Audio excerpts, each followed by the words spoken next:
There has been a rise in anti-Semitic and Islamophobic incidents in recent weeks in Toronto.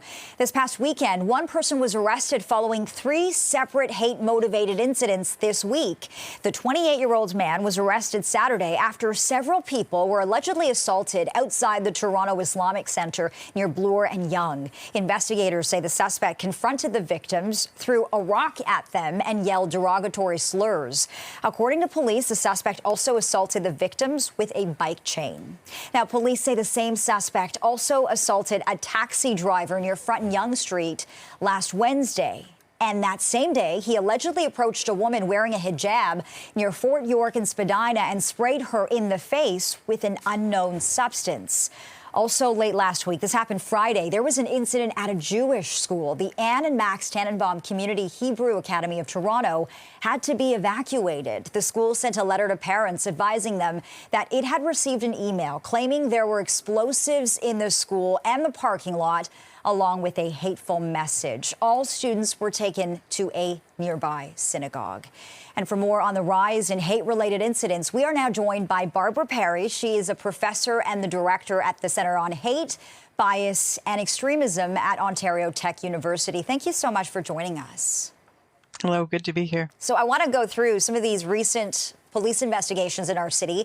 Bomb threats targeting Jewish and Muslim communities, a woman wearing a hijab sprayed in the face, and as we were just talking about, Jewish children had to evacuate a private school on Friday.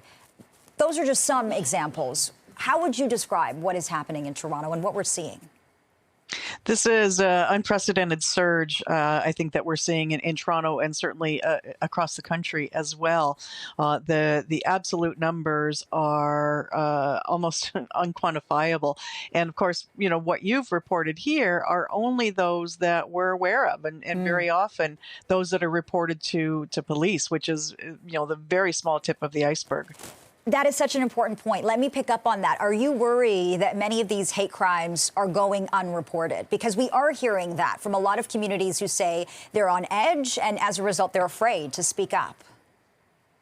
Yeah, absolutely. And that's typical when we're talking about hate crimes. Something like 20% of all incidents are actually reported to police. What we are seeing, I think, is that people are reporting to agencies like National Council of Canadian Muslim or B'nai B'rith, for example, you know, those community-based organizations that have a little bit more trust within the communities than do law enforcement.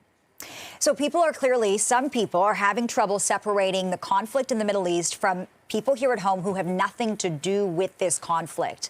Barbara, how do we address that? Yeah, and that is the big challenge here, and not uncommon when we see international conflicts, that people scapegoat citizens at home for the activities of those across the globe. And I think, you know, it's a particular challenge here. It's so polarized. So I think that this really highlights the importance of interfaith dialogue. I've heard over the last couple of weeks of, you know, organizations, often, you know, small grassroots organizations at local levels, trying to bring communities together to have open and civil dialogue, because the problem is what we're seeing online in particular is anything but civil dialogue. So yeah, I think we need to have more informed conversations. Obviously, people are coming into you know, this issue and this conversation with very little real knowledge, just emotion and reaction, visceral reaction.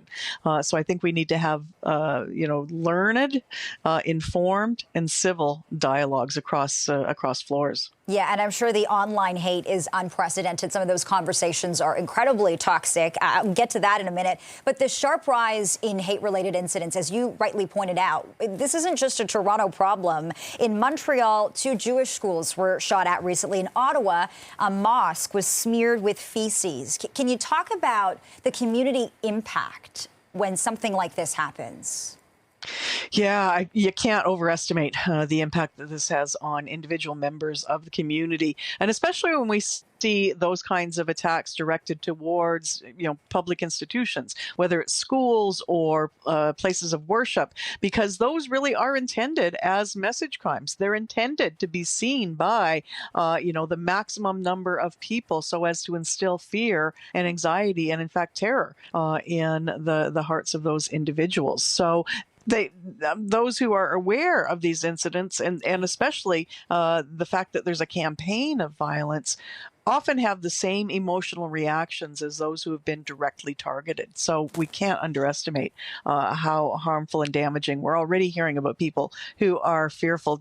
And it's interesting, the parallels to the post 9/11, when the Muslim community in that context, said they were afraid to leave their homes. They always felt like they were being, they were under surveillance by other community members. And we're hearing that from, from Jewish community, from the Muslim community, from the Arab community, the Palestinian community. So very frightening times for them. Yeah, there's a lot of fear, that is for sure. From a policing perspective, is there more we can do? We know that Toronto police have stepped up their presence in synagogues and mosques. Is there more we can do? There's not much more, I think, from a law enforcement perspective that can be done. I mean, one of the other things that's happened is that, more funds have been released for security at faith institutions in particular. So the ability to install cameras so that, that can act as a deterrent, as well as providing evidence should attacks occur. I think law enforcement are doing what they can right now with that presence at community organizations, at mosques, at synagogues, at schools that serve the affected communities. I think that it actually is going to take more than just a law enforcement response. This is a whole of society response. And I think we've seen in other contexts. So, for example, after the Pittsburgh attack in, I've forgotten the year now, but the attack against the synagogue, there we saw people from multiple faiths, multiple communities coming together to defend and protect, in that case, the Jewish community. And we're beginning to see some of that here. And so I think that in addition to the law enforcement presence, just having allies also visible and, locking arms with people sends an important deterrent message as well. Barbara Perry, a professor and director at the Centre on Hate, Bias and Extremism at Ontario Tech University. This is such an important conversation. I'm so glad we had it. Thank you.